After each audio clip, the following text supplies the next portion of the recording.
back to WMMA Scene Now with your host Chuck Stevenson, and welcome to episode number 49 of the WMMA Scene Report, our weekly show where we go over all things regarding the women's divisions of mixed martial arts, fight results, news, announcements,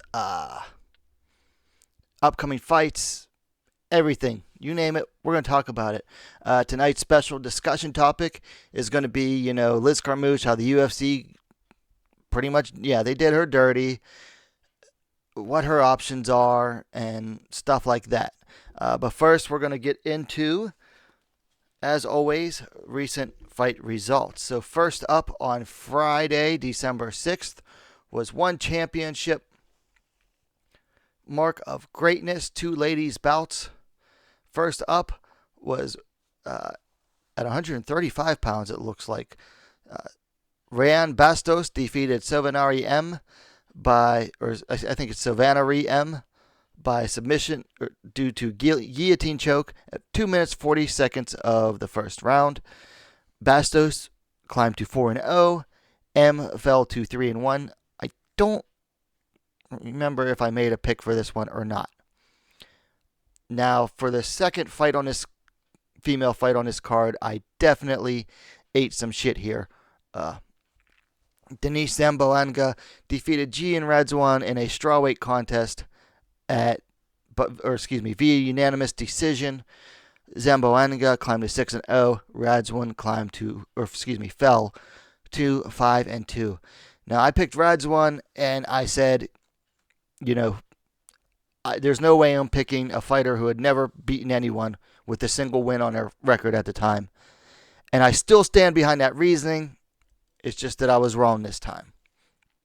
So I will eat crow when it's necessary, when I'm wrong. I'm not afraid to admit when I'm wrong. Moving along, also on Friday evening in Canada. Why isn't this showing up? I'm on the wrong one. Hold on one sec. At Prospect FC number 12 was a strawweight fight.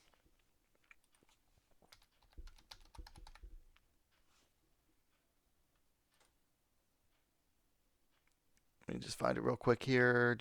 Prospect FC. Okay, it was in Windsor, Ontario, Canada. Strawweight fight. Randy Field defeated Melissa Karagiannis via unanimous decision. Field climbed to 2-0. Karagiannis fell to 3-6, and I think that now makes 4 straight losses for Karagiannis. Yep, 4 straight losses.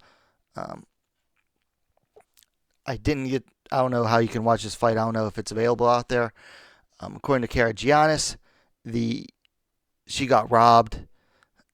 And I think someone else there said she got robbed, and it was a hometown decision for Field. I don't know. I can't really comment on it. So congrats to Randy Field. Then Saturday at KSW number 52 in the flyweight division, Carolina Avzars defeated Alexandra Vela.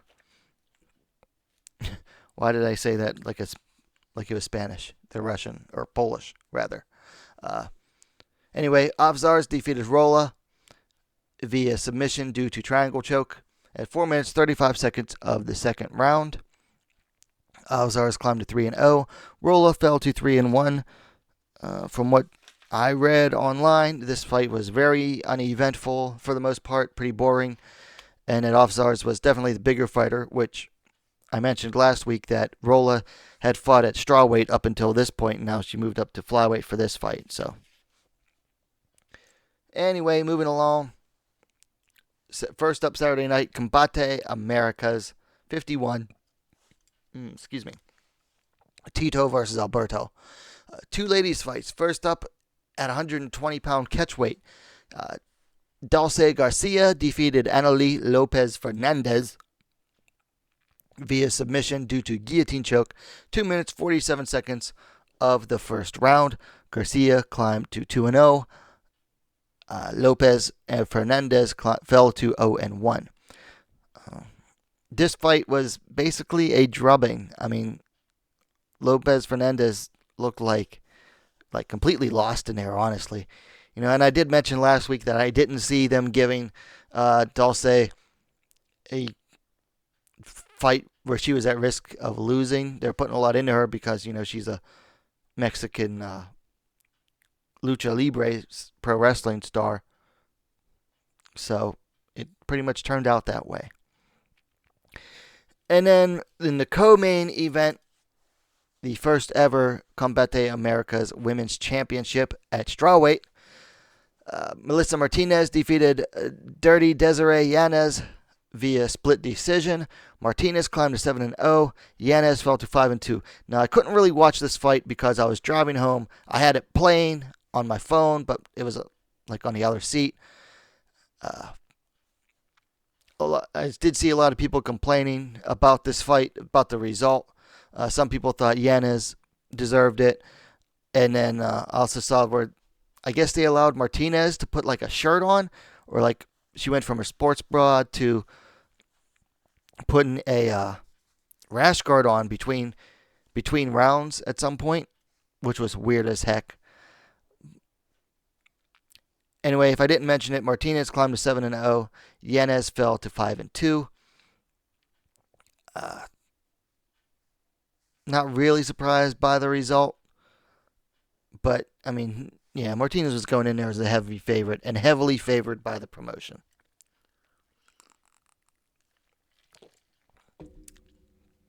So moving along to UFC on ESPN 7, aka UFC DC, 3 ladies fights. First up, at strawweight, Verna Jandiroba defeated Mallory Martin via submission due to rear naked choke. A minute and 16 seconds of the second round, Jandiroba climbed to 15-1. Martin fell to 6-3. I thought this fight could have gone would have been more competitive had Martin, had a full camp. But the result was pretty much what I expected, with Jandiroba coming out with the win. I mean, honestly, it just looked like everything that Martin does well, Jandiroba does better, and Jandiroba is better in the areas that Martin isn't so good at. That's my honest assessment of the fight. Up on the main card, at bantamweight, Aspen Ladd defeated Yana Kunitskaya via TKO, landed a left cross, and then finished up with ground and pound. At 33 seconds of the third round, Ladd climbed to 9-1. Kunitskaya fell to 5 and Kunitskaya fell to 12-5. Nice finish for Ladd there. I'm still not a fan of anyone who screams while missing half of their ground and pound shots in order to elicit a faster stoppage. Kunitskaya was out this time, but Ladd was doing it in the first round. It's a cheap tactic in order to elicit a faster stoppage. Now the stoppage was a good stoppage, but she was still mostly landing on Kunitskaya's arm. But in the first round, she was missing over at least half of her shots. Anyway, not a fan of that. Moving along. Co-main event. Back down at strawweight. Cynthia Calvillo and Marina Rodriguez ended up in a majority draw. One judge saw it for Marina Rodriguez. 2 judges saw it as a draw. Cynthia Calvillo moves to 8-1-1. Rodriguez moves to 12-0-2. I personally gave the first 2 rounds to Rodriguez, and then I can't disagree with 2 judges giving the third round to Calvillo 10-8. I agree, and I'm not a Calvillo fan either, but I agree with them giving her a 10-8 in the third for the draw. Rodriguez just not doing enough to really get some wins here. I mean, she's now drawn 2 out of 3 fights, or 2 out of 4 fights in the UFC now. 2 out of 4 fights she's ended up with in a draw. Rodriguez has a lot to work on. So does Calvillo, though, however.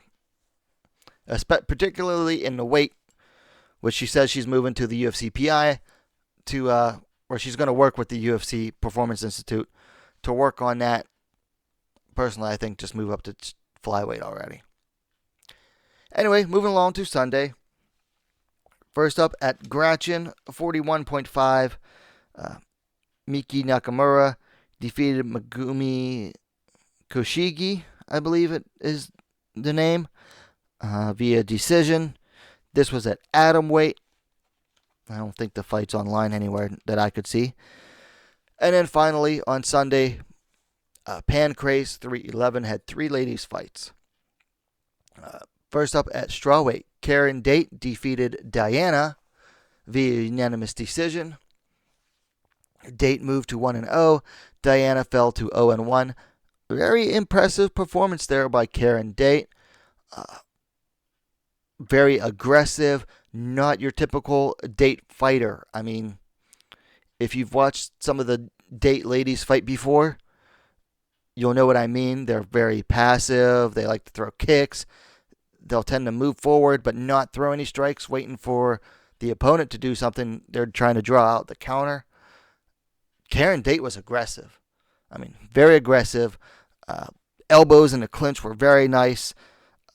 If Diana caught anytime Diana caught any of Date's kicks, Date made her pay for it. It was very nice performance by Karen Date, and really nice poise and calmness from Diana for a debuting fighter too. Like, nothing really seemed to rattle her or faze her too much.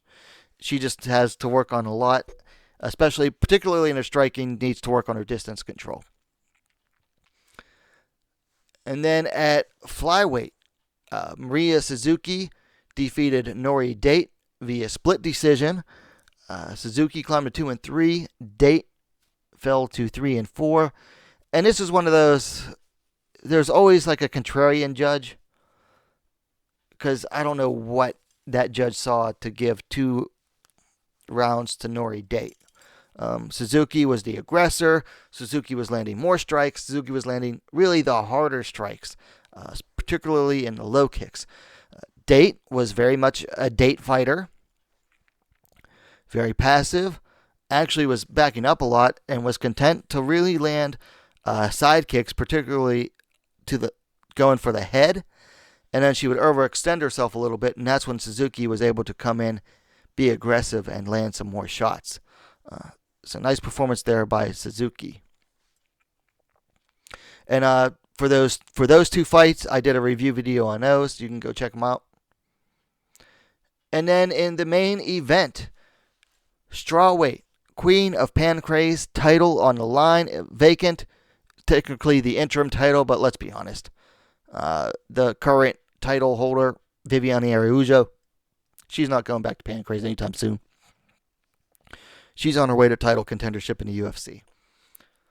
So Emi Fujino defeated Hyunji John via submission due to rear naked choke, 3 minutes and 20 seconds of the 3rd round. Fujino climbed to 25-11, and John fell to 3-3. This was basically a story of a fighter with years of experience taking on someone who's only been fighting for like 2 years, didn't really have any high-level experience, and it showed. John made a lot of mistakes, particularly in the clinch. She would often give up her head, and Fujino made her pay for it every time until she got John to the ground in the 3rd round and sunk in the rear naked choke. So congrats to Emi Fujino.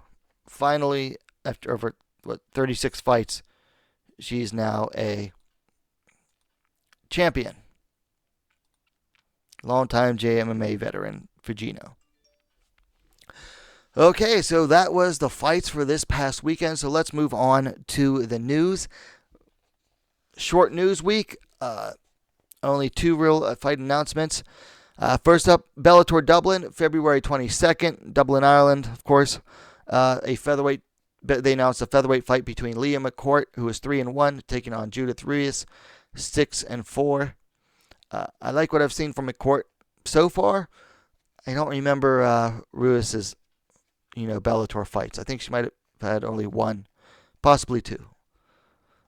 And then Rizin Fighting Federation in Japan announced a super atomweight fight for Rizin 20 on New Year's Eve.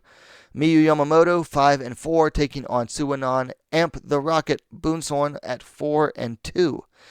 That should be an interesting grappling match. Boonsorn is known for taking the back very fast, working on submissions from there, particularly the armbar. And Miyu Yamamoto, for all her wrestling prowess, has been vulnerable to submissions in the past. So, should make for an interesting fight. Anyway, unfortunately, that's the news for this week. Only two real things that I could really find to add to this. Which moves us along to honestly, one of my favorite segments, just because of what I came up with the name for it, the fuckery, aka the UFC rankings updates. So flyweight, no changes in strawweight, but flyweight, Liz Carmouche got dropped from the rankings. She was at number 4, so literally everyone below her moved up one spot. And then Ji-yeon Kim is now ranked at number 15. She was previously unranked. And just to add to the fuckery a little more, Aspen Ladd has moved up 2 spots. She is now tied at number 3 with Holly Holm. This is in bantamweight. And Juliana Pena moves down from number 4 to number 5. So Aspen Ladd, who defeated an opponent who was ranked number 7, moves up from 5 or number 4, or tied at 4 maybe. No, I think she's at number 5, I guess. Beats number 7 and gets to move up to number 3, tied for number 3 with Holly Holm. So that's why I call it the fuckery, because they're always doing something stupid. Anyway, moving along. Little segment I like to call Welcome to the Scene, where we welcome the newest named member. So Fozzy68 and Suburban Homeboy, welcome to the scene. I like to give a little welcome to the newest named subscribers. If you're if under your settings your subscriptions are made public, that's how I get notified who the subscribers are. Otherwise, they're just numbers. So, welcome to the scene, Fozzy and Suburban Homeboy. All right, so moving right along, we're getting through this show fast thanks to Slow News Week. Upcoming fights for this weekend. So first up, Friday morning, I think the show starts at 5 a.m. Road FC 57, Double X all-female main card. Right, first up, Yujin Shin versus Haeyeon Kim at atomweight. Both are making their pro debuts. Let me see. I should be able to pick up their stats here. They're not available on Tapology. Should have them written down here.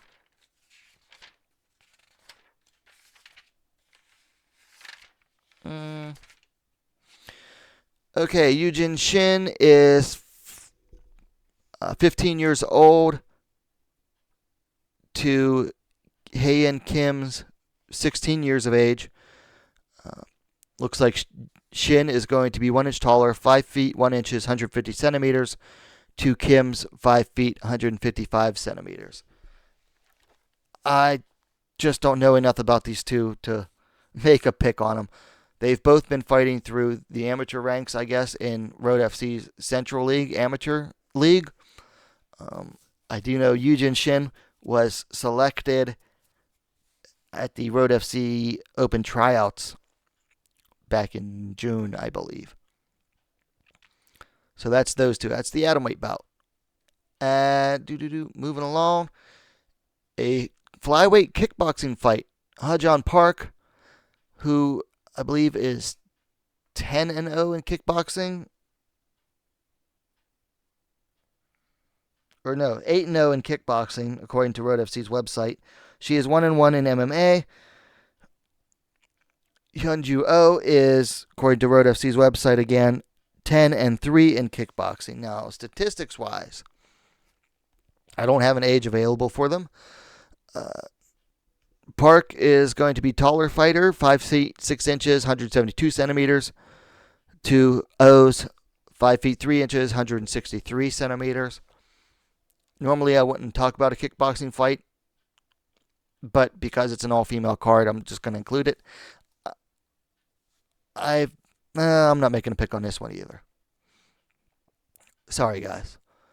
Anyway, moving along, a 49 kilogram catchweight fight. Yunha Hong taking on Emi Tomimatsu. Hong is 3-5, coming off a loss to Suwon Boonsorn at Deep Jewels last month via armbar.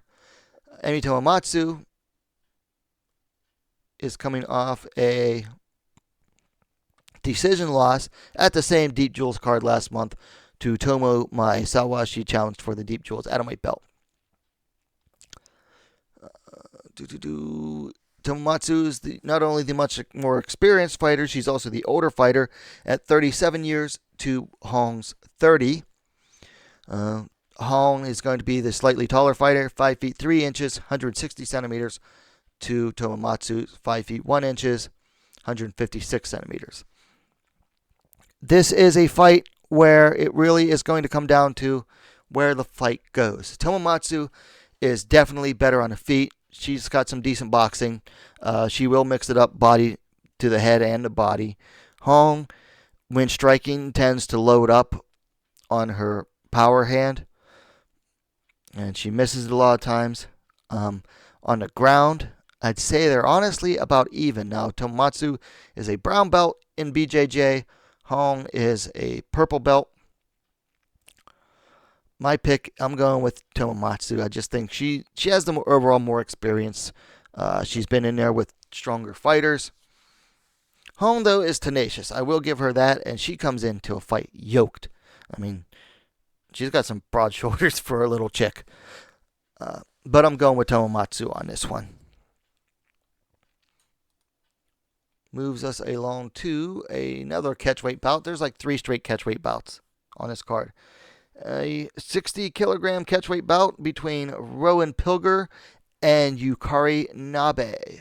Pilger coming in 3-0. Nabe coming in 7-3-1. Of course, Pilger undefeated. Nabe on a 4-fight win streak most recently. Defeated the 0-3 Kujai Prachimwong at Deep Jewels last month. Pilger last fought in, I think, June. Defeated Hajjan Park by a submission. Let's see. Nabe is the older fighter, 32 to Pilger's 29. Pilger has been fighting at bantamweight, and Nabe's last fight was at flyweight. Pilger's going to be the taller fighter, 5 feet 5 inches tall, 164 centimeters to Nabe's 5 feet 1 inches tall. So this is one of the more interesting fights on the card. You know, I'd say all 3 of these, the last 3 fights on this, are very interesting. Pilger, very nice wrestling credentials in high school back in the U.S.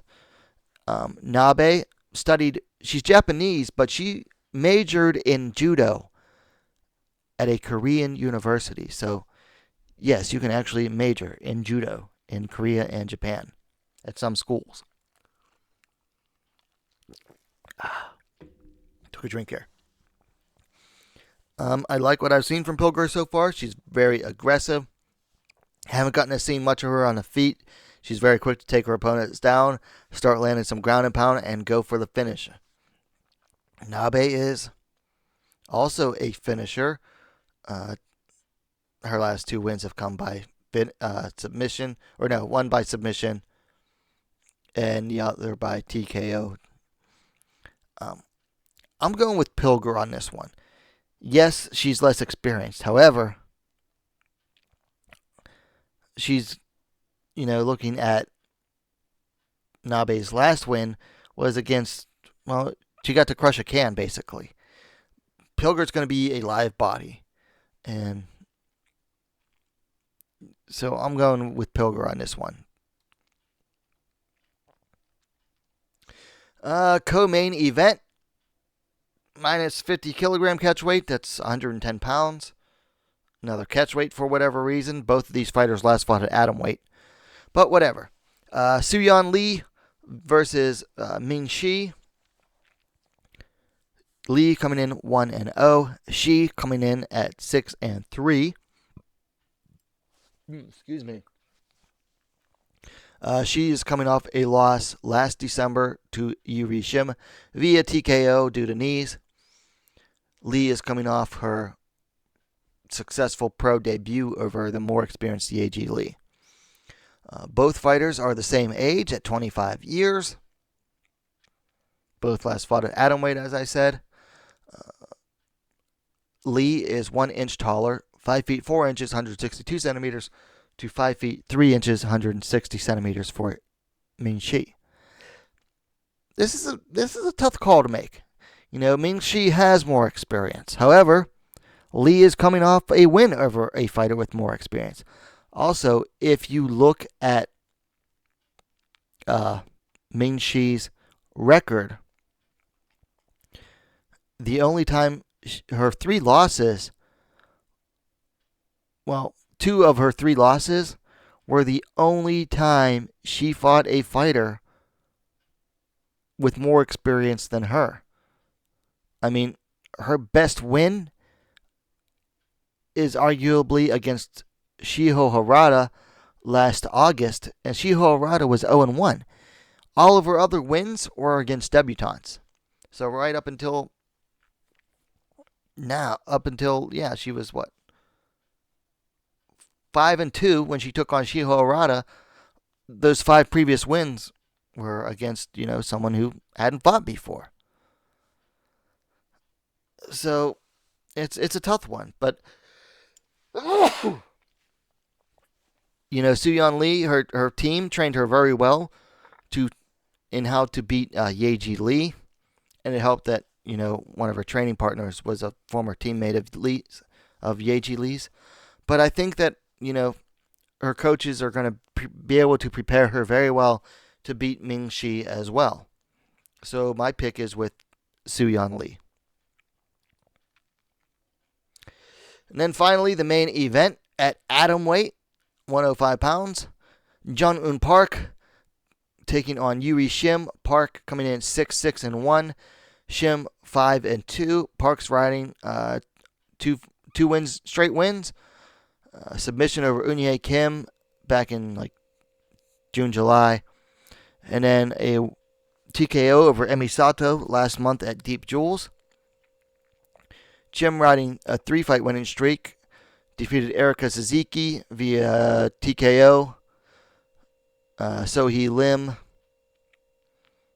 via unanimous decision. And then Min Shi via TKO due to knees. All of those were last year. She's been off all year. Let's see. Shim is the older fighter, 25 years to Park's 23. And Shim is going to be the taller fighter by 4 inches, 5 feet 6 inches, 168 centimeters, to Park's 5 feet 2 inches, 158 centimeters. Now, I did 2 full previews of this. One of them is more recent. This fight was originally scheduled for back in June. And I picked Yuri Shim to win this. I think her star is rising. Now, Park has suffered from some tough losses. Now, of course, last year, I will give Park credit for this. She is the only fighter to make it to a decision against Seo-hee Ham since Seo-hee Ham returned to atomweight, 3 years ago? Only fighter to make it to decision against Seo-hee Ham. All of the other Seo-hee Ham's other opponents have gotten finished. So Park is tough. And even though she's a shorter fighter, I think if she fights on the outside, she'll do better. Shim is a clinch specialist. Excuse me. But I'm going with Yuri Shim on this. So if you want to really find out why, go check out the preview video. Moves us along to, this will probably be Saturday afternoon. I'm not sure how we'll be able to watch it. But Aries FC1 coming out of Dakar, Senegal. That's in Africa. If you're not aware. A bantamweight fight between Rizlan Zoic, 3-1, versus Jamila Sandora, 5-0. Zoek fighting out of Morocco, Sandora out of Brazil. Zoek, of course, is 3-1. She's coming off a loss most recently to Amanda Lino via TKO at EFC a year and a half ago. Sandora coming off her most recent win. Well, she's undefeated. Her most recent win was 6 months ago over Claudia Leite, who was 2-0 at the time. So she's not looking like a finisher. Looking like her wins are, well, the last 3 wins are by decision, whereas Zoek's wins are all by finish. Don't have an age for Sandora. Zoek is 33. Looks like Sandora will be the taller fighter. 5 feet 8 inches, 173 centimeters to Zoek's 5 feet 5 inches, 165 centimeters. Tapology does not list a reach for Zoek. Sandora is listed at 71.7 inches, 182 centimeters. I just don't know enough about these two to really make a pick here. Got to be honest there. Sandora has an impressive Instagram, though. I will say that, if that's your thing. Which brings us along to Saturday night, UFC 245, 3 ladies fights. First up at flyweight, Jessica Ai taking on Viviane Araújo. Ai coming in 14-7, Araújo 8-1. Ai is coming in off a loss via, well, we all remember that loss. She got knocked out by a head kick against Valentina Shevchenko. That was back in like June or July. Araújo is 8-1, riding, I'm not sure how long her win streak is, at least 5 fights. And she is 2-0 in the UFC. First at bantamweight, defeated Toledo Bernardo via TKO, and then defeated Alexa Davis via unanimous decision. They are both the same age, 33 years old. I thought Araújo was younger, but nope. Both the same height, 5 feet 6 inches, 168 centimeters. However, Araújo must have wider shoulders, broader shoulders. She has a listed reach of 68 inches, 173 centimeters, to Ai's 66 inches, 168 centimeters. So here you have 2 fighters who are primarily boxing style. If this were like prime Jessica Ai, back when she was coming off that big win over Zoila Frausto and doing well in Bellator, I think this would be a lot closer fight. However, Araújo is very fast with her hands, throws with power, throws with accuracy, throws in combinations. Jessica Ai might want to try to take this fight to the ground, but my pick here is Viviane Araújo, who is being fast-tracked to the title, which is kind of weird because she's buried on the early prelims. Moving up to bantamweight, we have Ketlin Vieira taking on Irene Aldana. Vieira undefeated, 10-0. Aldana coming in at 11-5. Now Aldana is coming off a win over Vanessa Milo 2 months ago, so kind of a short notice fight. And before that, she had a split decision loss to Raquel Pennington 4 months ago. So this is her 3rd fight in like 6 months. Vieira has been out for almost 2 years. Her last fight was 1 year, 9 months ago. She won a split decision over, the fading Kat Zingano. Aldana's the older fighter, 31 to Vieira's 28.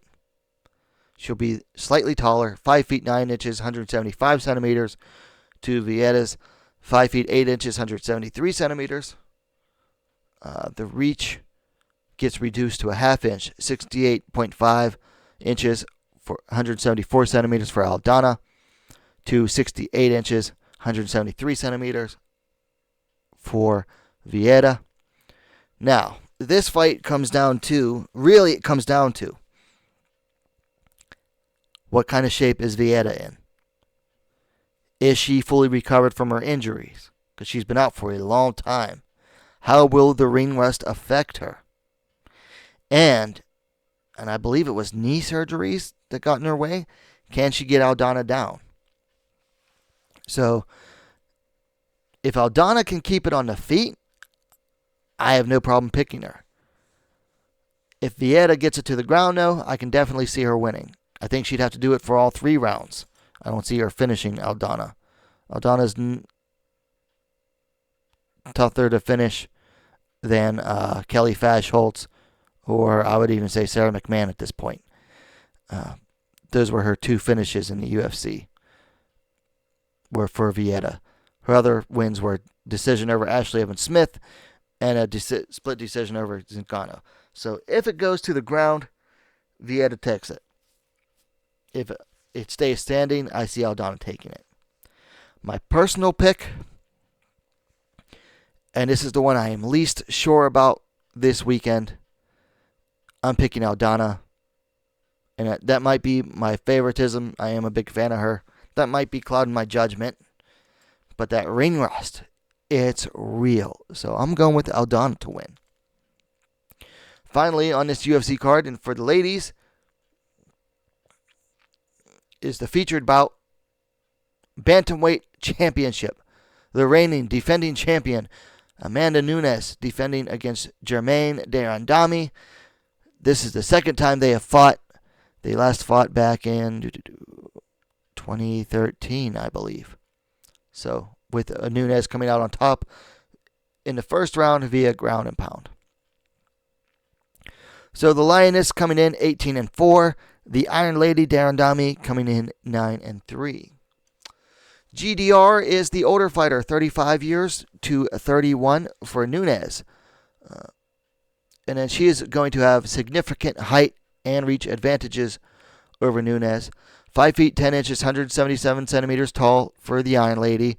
5 feet 7 inches, 170 centimeters for Nunes. Reach 72.5 inches, 184 centimeters for GDR. To Nunes' 69 inches, 175 centimeters. So, big advantage there. I did a full preview on this. It just came out yesterday. If you want to go check that out, my personal pick is Nunes. I think she has more ways to win this fight, as she showed in the first fight. I think she might, test herself on the feet against de Randamie for a little bit at first, but I eventually see her taking down de Randamie and either pounding her out or going for the submission. So my personal pick on this is the Lioness, Amanda Nunes. All right, so our final event of the weekend is going to be Deep 93rd Impact coming out of Tokyo, Japan. 4 ladies fights.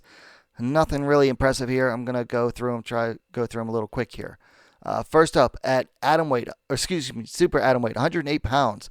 Sae Kokuo taking on Sakura Mori. Kokuo coming in 0-2. Mori making her pro debut. Only stat on here is for Kokuo. She's 23 years old and 4 feet 11 inches, 150 centimeters. Your guess on this one is as good as mine. Moving up to strawweight. Miki Motono taking on late notice replacement Ji-Yeon Park. Motono is 2-1. Park making her pro debut. Don't have any other stats on him. Only thing of note in this fight is that Ji-Yeon Park is fighting out of Team Stun Gun of Korea. That is Donghyun UFC veteran Donghyun Kim's new team. He recently broke away from his longtime team Mad, and took 2 of the gyms with him. That's about as far as I know about that. And again, your guess is as good as mine. Moving up to the main card here. First up at atomweight, Hikaru Aono taking on Shiyu Park. Aono is 5-2. Park is 2-2. Both are riding 2 wins coming into this fight. Don't have an age for Park. Auno is 26 years old. Park is the taller fighter, 5 feet 2 inches, 157 centimeters, to Auno's 5 feet even, 152 centimeters. Auno's a grappler. She's very short and stout. She's built like a wrestler. That's pretty much her base. Park is primarily a kickboxer. She is the chief sparring partner of Road FC champ and Ryzen title challenger Sahi Ham. Who has the higher level experience? Well, one of Park's wins is over Emi Tomomatsu, who's 13-3 at the time. Hikaru Aono's best win is over Mika Arai, who was 4-0 at the time. But that was a bogus decision. I believe Arai missed weight to the point that she was penalized so heavily there was no way she could win. Aono's best win other than that was against Mizuki Furuse in her debut. Furuse was 2-3 at the time. I'm very hesitant to pick a winner here, but I'm going with Aono. I think her grappling might get her past Park's striking. Park, did beat Emi Tomomatsu. Now, Aono was able to out-grapple Tomomatsu up until the moment that she got reversed and submitted very quick. And Tomomatsu is a pretty good striker herself, good boxer. And Aono really dominated most of that fight up until, like I said, she got reversed submitted. I'm going with Aono here, but don't bet on that based on my pick. And then finally, at minimum weight, 97 pounds, Satoko, the Princess Shinashi, taking on Mizuki Nisei Oshiro. Shinashi coming in way more experienced fighter, 38-3-2. Oshiro 1-1, basically set up to be a can crushing. Shinashi is up there in age though. She's 42 years, 10 months, compared to Oshiro's 24 years old. Oshiro is going to be 1 inch taller, 4 feet 11 inches, 151 centimeters, to Shinashi's 4 feet 10 inches, 147 centimeters. I believe that's actually the absolute limit for dwarfism. Don't quote me on that, though. Shinashi's not built like one anyway. Just go with Shinashi. She's not going to lose. There's just... No. Not at 97 pounds, which is her best weight class. So anyway, that is the upcoming fights this weekend. So let's talk about Liz Carmouche and the all-around crappy situation she's found herself in. So the news came out on 6th December that she had been released. Bad news for the UFC. They fumbled it. She was busy doing promotional work for them in Washington, D.C. at a veterans hospital when she got the news. So not only that, but according to Liz, she had paid her travel to go out there. So again, bad look for the UFC here, okay? Now, was the absolute shitty treatment of Carmouche, as far as firing her while she was doing work for them, was it intentional or was it just incompetence? Well, having worked for large entities, a lot of the time, the left hand is operating independently of the right hand, and they just don't know. I mean, this is probably a matchmaker's calling the shots here, not knowing that she was also there with, one of the athlete reps or whatever for the UFC, that vice president. Honestly, they say never attribute to malice, which can just as easily be attributed to incompetence. And to me, this is corporate and promotional incompetence. I don't think they meant to release her knowing that she was doing PR work for them. I just don't. I mean, the UFC has shown how stupid they can be in the past doing stuff like this. So I don't believe that they did this on purpose. and by do it on purpose, I mean releasing her while she was doing PR work for them, because they would no way do that. No, they wouldn't intentionally make that big of a kerfuffle. So Carmouche is currently, she has the winning record, but her record in the UFC. She's 13-7. However, her record in the UFC as a pro, her record in the UFC is 500. She's a 2-time title challenger, and she was in the first women's fight in the UFC against Ronda Rousey. So she has a 500 record, and let's be honest here. Her last fight was an absolute snooze fest when she challenged Valentina Shevchenko for the title. Okay? She shit the bed in that fight. Now, Valentina equally to blame. Okay? Because it takes two to tango here. Valentina's equally to blame. But guess what? She's the champion. Carmouche went in there. She shit the bed, guys. I mean, she did. She did absolutely nothing for 5 whole rounds. She went in there like just to survive and collect a paycheck. And, it was really bad when, like, between the rounds, one of our coaches was like, "You're doing good. You're sticking to the game plan." Was the game plan to just survive? I mean, was that it? Was that the game plan, to survive? Because there was no way she was going to win doing what she had done up to that point. And she didn't win. She deserved that loss. Okay? She did nothing for 5 whole rounds. Valentina didn't do a whole lot more, but she did do more. So she won the fight. And she's still the champ. They're not going to cut the champ. No way. But they will cut someone off of a boring decision loss like that. Normally it wouldn't be off of a championship fight. But whatever. So Carmouche says that thinks that it's because, she's beaten other challengers. Okay, that's her opinion. She had 2 wins going into that fight and taking off.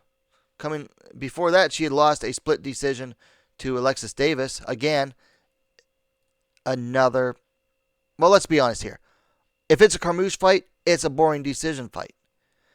She doesn't have a single finish since 2013, and that was against Jessica Andrade, who then later on moved down to strawweight. So Carmouche is an unexciting decision machine. So from a promotional standpoint, I get it. I'm not saying it's right, like in the words of Chris Rock.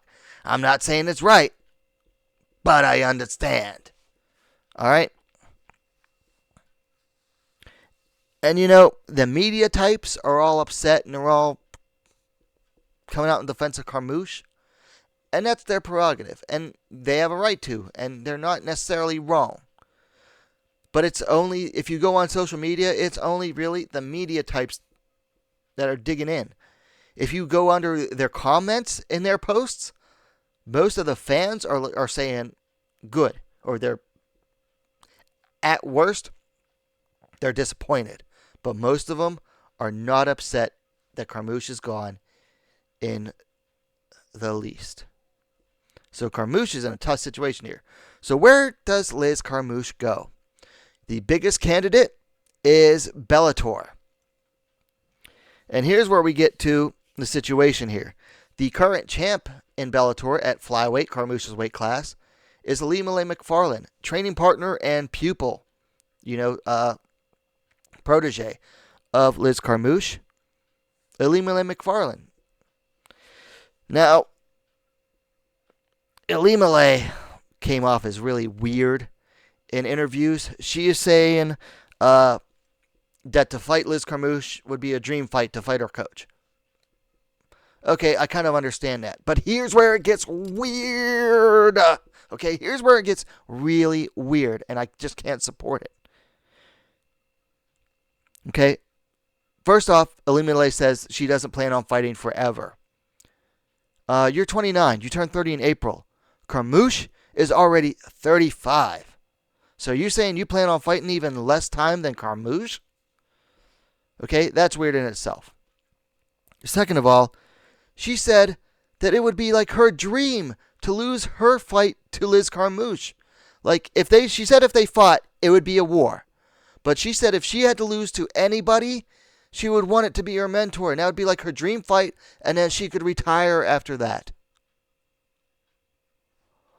What the fuck? Why? Why? Okay, first of all, I don't understand this mentality at all as a champion, and having someone who has been in sports, I don't understand this mentality at all that they would want to lose to their coach, okay? It just defies all logic, okay? The whole protege and mentor thing, is that the protege is supposed to want to surpass their mentor. They're supposed to want to impress their mentor by surpassing them, surpassing their achievements, which honestly, hey, Ilima-Lei already did that. She won a title. Carmouche failed twice. But why would you want to lose to your mentor, okay? Speaking from personal experience, back when I wrestled in school, in high school, I never wanted to lose to my coach in practice, okay? I wanted to go out there and beat him. I never did, and it felt like crap every time. Never mind that my coach's knowledge way outweighed mine in wrestling, and never mind that he was at least 100 pounds bigger than me. Every time he came to me to wrestle, I wanted to win. I never wanted to lose to my coach. Never, never, never. What kind of competitive attitude is it to say, oh, it's my dream to fight to my coach and for her to beat me? That'd be a dream fight. Ah! What the fuck is that shit? Somebody please explain this to me. She did kind of walk it back in a later interview, but it's still, ugh. That's like a bad taste. Like, that left a bad taste worse than this Monster Energy drink, which I drink not because it tastes good, but because, I need the energy, caffeine.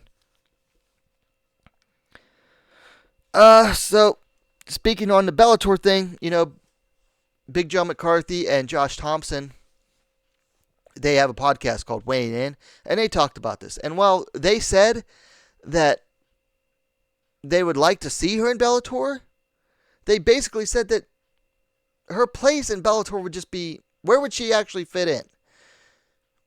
Okay, take away the fact that Ilima-Lei said she would love to fight her coach.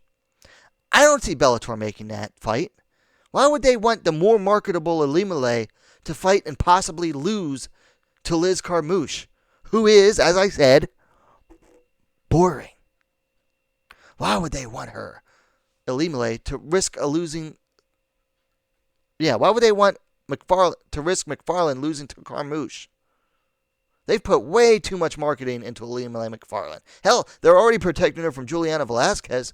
So the only spot for Liz Carmouche to fit in really in Bellator would be as a gatekeeper until Ilima-Lei either A, loses the title, or B, retires. All I'm going to say this. If they let's say Velasquez beats Bruna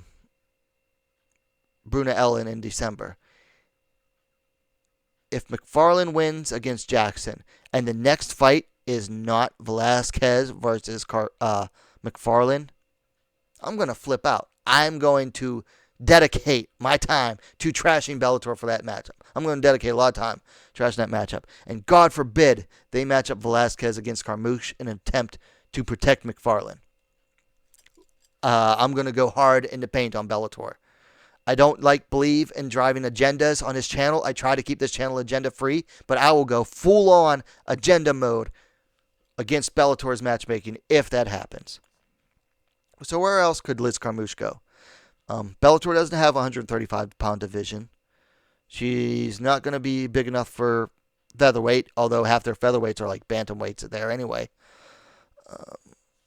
I mean, one championship could bring her in.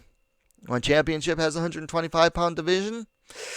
And I'm not worried about the whole weight cutting thing because, well, yeah, we've talked about that, gone over that ad nauseum. So where does Carmouche go? On Bellator and some shenanigans there. I don't know. I just don't. There's not much to her. Oh, well, she could go back to Invicta. Would she want to go back down to Invicta? Invicta's not going to be able to pay her what she's already used to getting paid in the UFC. Just no way. And Invicta has some rising stars. Why would they want to risk? I mean, yeah, she gives them name recognition, but it's not exciting name recognition. I don't know. She is in a tough spot. You know, I feel bad. You know, she is a fellow veteran, and she has been done dirty by the UFC. So I do feel bad for her being done dirty like in that way. But as a fight fan who wants to see exciting and interesting fights, I'm not disappointed by the cut. I'm just not. I feel bad for her, but I'm not disappointed as a fight fan itself. As a fan of exciting fights. I want to see exciting fights. So, I don't know. I just don't know what she does from here. Most likely Scott Coker is going to sign her because when was the last time he didn't sign a UFC cast-off? Elias Theodoro. But again, Theodoro was coming off a loss, and that was boring too. He didn't sign Theodoro, but Carmouche was a former Strikeforce fighter, so yeah, UFC cast-off, former Strikeforce fighter. Yeah, she's probably going to Bellator. Anyway, that's my thoughts on this situation. It's a really overall crappy situation for Liz Carmouche. So, that's really all I have for tonight. Let me know your thoughts in the comments down below on whatever. Likes are always appreciated. And hey, what are you waiting for? Subscribe to WMMA Scene Now, the best, fastest growing women's mixed martial arts dedicated platform on YouTube. Don't forget to hit that bell for notifications. And we'll see you next time.